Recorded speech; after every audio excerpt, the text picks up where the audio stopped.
Hi friends, ఇక నేనైతే మళ్ళీ కొత్త శారీస్ అయితే తీసుకొచ్చాను. ఇక శారీస్ అయితే చాలా బాగున్నాయి. ఇక parrot green maroon colour blouse వచ్చేసి బార్డర్ అయితే ఇలా ఉంటుంది. ఓన్లీ 900 రూపాయలు మాత్రమే, 900. నచ్చిన వాళ్ళైతే స్క్రీన్ షాట్ తీసుకోండి.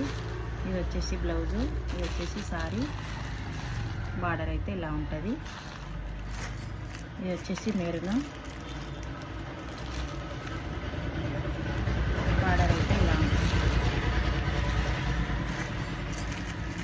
వచ్చేసి yellow Rama green blouse, yellow sari. నచ్చిన వాళ్ళు స్క్రీన్ షాట్ తీసుకొని మా వాట్సాప్ నెంబర్కి అయితే సెండ్ చేయండి. ఇదైతే blue yellow border, yellow colour blouse. నచ్చిన వాళ్ళు స్క్రీన్ షాట్ తీసుకొని మా వాట్సాప్ నెంబర్కి అయితే సెండ్ చేయండి. లైక్ చేయండి, షేర్ చేయండి, సబ్స్క్రైబ్ చేసుకోండి తప్పకుండా. నచ్చిన వాళ్ళు అయితే తప్పకుండా ఆర్డర్